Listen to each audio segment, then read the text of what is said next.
KC transcription number 231. Mr. Deputy Chairman, Sir, I welcome the bill which has been moved by the Honorable Minister. This is a bill which has got the consent of the important organizations of the scheduled castes and of the scheduled tribes, and as such it is in the fitness of things that we should try to respond to the desire of those organizations and their representatives. Sir, the sentiment of those organizations is quite understandable because in the arrangement as it exists at present, those members of the scheduled castes and the scheduled tribes who want to take advantage of the reservation made for them in the constitution in order to prevent certain constituencies in the legislatures are laboring under a distinct advantage.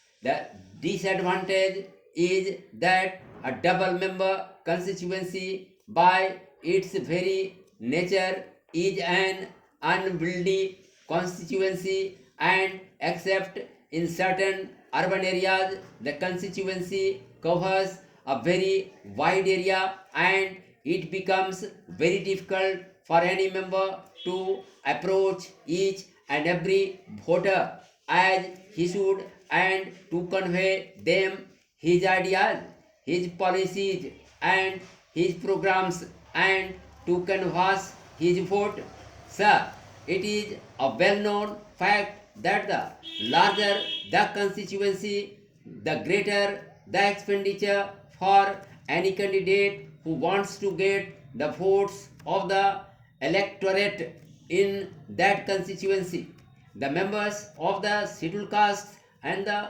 scheduled tribes are not so prosperous or have not got enough resources to manage such large constituencies, and therefore what happens in the ultimate analysis is that these member of the scheduled castes or the scheduled tribes has to enlist the cooperation of the candidate who stands for the general seat, and even the newspapers normally describe the candidate from the scheduled caste and the scheduled tribes as rather a running mate of the candidate who is fighting for the general seat. It is a very undesirable thing because thereby the special protection which the constitution has given and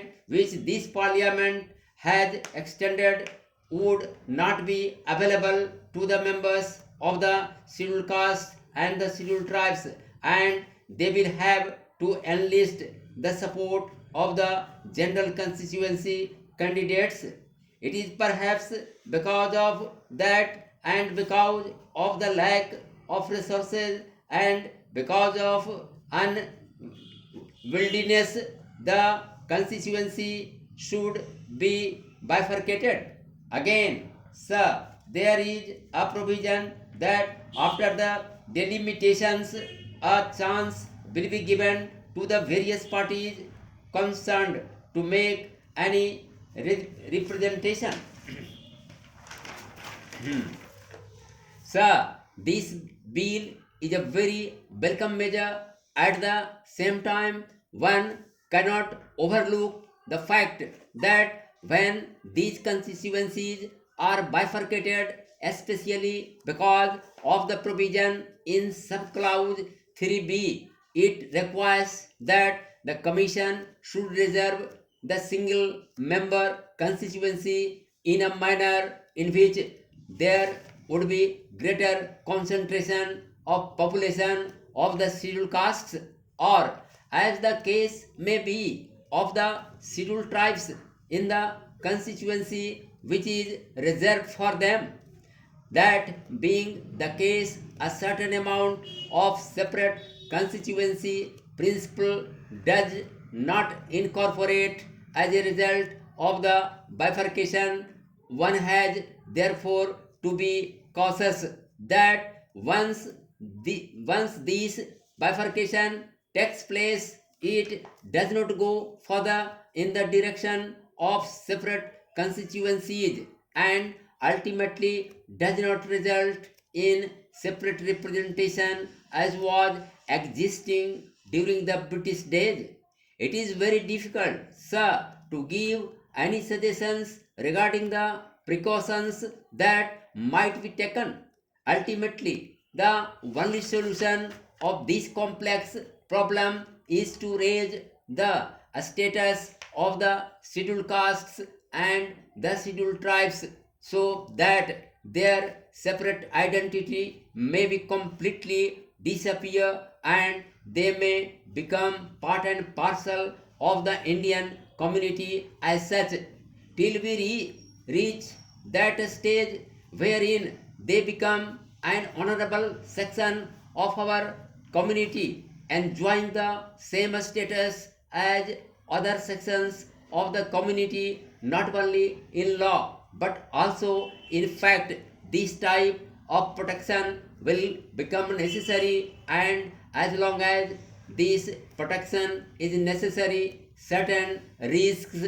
will have to be taken with regard to the separation and reservation of constituencies for these weaker sections of our community. Therefore, while the risks are there, this particular bill is in response to the wishes of the people concerned and therefore has to be welcomed. Sir, one word more regarding the amendment of my friend, and I have done that amendment 6 that before the delimitation takes place, a committee should be appointed to advise the election commission on the manner in which this delimitation should take place. I am afraid, sir, I am not in agreement with the suggestion made therein. Ultimately, we have to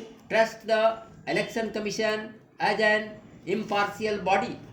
They will be guided by the instructions that have already been given in this bill and will do its best to act according to these instructions. If we do not